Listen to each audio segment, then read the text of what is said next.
Priska n'a pas eu la vie facile. Tout bébé, elle a eu l'ulcère de Broglie, une horrible maladie handicapante. Quand elle est arrivée au centre de traitement et de dépistage de l'UB à Alada au Bénin, elle était déjà gravement atteinte. Pour sauver sa vie, les docteurs ont été obligés d'amputer ses 2 jambes.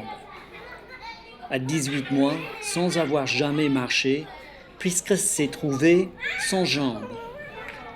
Après l'opération, la mère a pris peur et n'a pas attendu une thérapie kinésithérapeutique pour aider Priska à développer ce qui restait de ses jambes.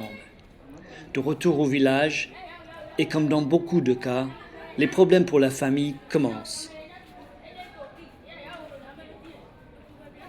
Ils ont été abandonnés par le père après leur retour d'hôpital parce que, vu l'handicap de l'enfant et vu la charge que cela représentait pour lui, donc la maman a dû quitter la maison conjugale pour retourner dans sa maison familiale pour seule, sans mari, prendre en charge ses enfants. Ce qui n'est forcément pas aisé pour elle parce qu'elle n'a pas une activité, elle est obligée de faire des tout petits jobs dans le village. La preuve est que quand on l'a retrouvée au village, sa condition physique n'était pas du tout la meilleure parce qu'elle avait beaucoup dépéri compte tenu des difficultés qui étaient les siennes au village. Après des années de recherche, les docteurs ont retrouvé Priska dans ce village.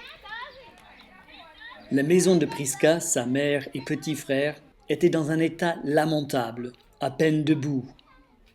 La Fondation Follero de Luxembourg a fait appel et les donateurs ont répondu. On a décidé de construire une nouvelle petite maison pour la famille, une maison plus facile pour Priska de se déplacer. Comme Priska est toujours au centre pour apprendre à marcher, sa mère n'a pas toujours les moyens de venir la voir.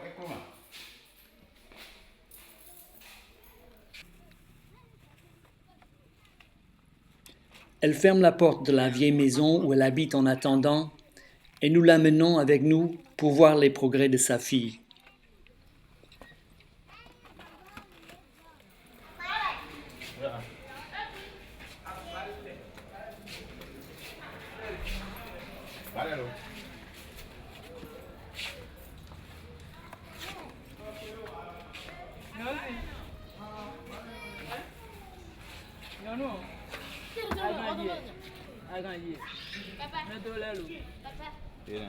Priska lui montre ses amis et sa vie au centre.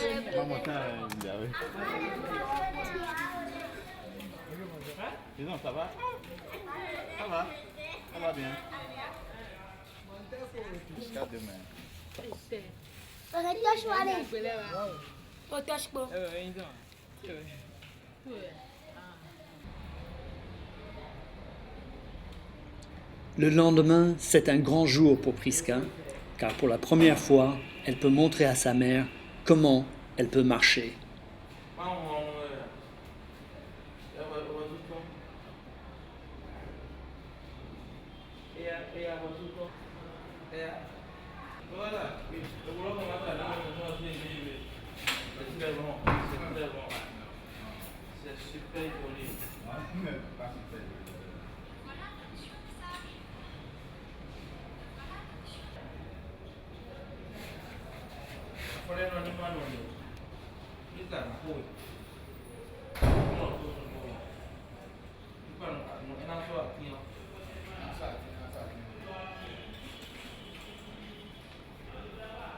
M'attendant à un événement heureux, je suis frappé par le manque d'émotion de la mère.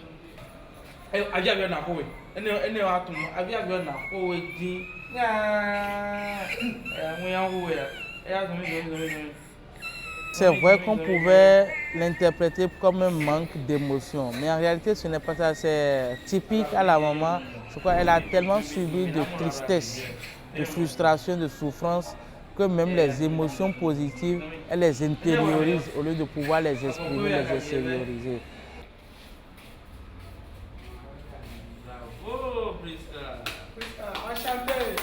Bravo Priska. Pour apprendre à marcher, c'est très difficile pour elle, pour 2 raisons principales. D'abord, elle n'a jamais marché. Donc, ce n'est pas encore corticalisé, ce n'est pas encore dans sa tête apprendre à marcher. Donc c'est tout un apprentissage. Si elle marchait avant d'avoir eu ces complications, elle pouvait se remémorer, mais elle apprend carrément à marcher comme un enfant.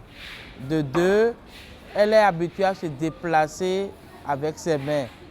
Et aujourd'hui, elle fait un exercice nouveau, elle a tous les regards sur elle. Donc c'est devenu également une autre pression sociale, une autre pression de son environnement.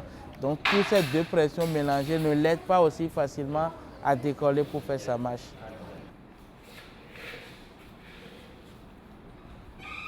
En dépit d'énormes difficultés, Priska travaille beaucoup pour être un jour autonome. Elle vient régulièrement faire ses exercices dans l'atelier de kinésithérapie avec la détermination d'une jeune fille de 11 ans qui veut vivre une vie digne.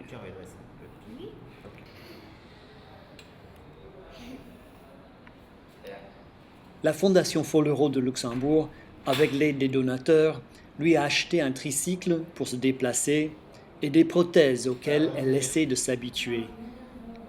À l'avenir, la Fondation Folleraut de Luxembourg voudrait aider la maman à trouver un métier afin de soutenir sa famille et aider Priska à aller à l'école pour qu'elle puisse être un jour indépendante.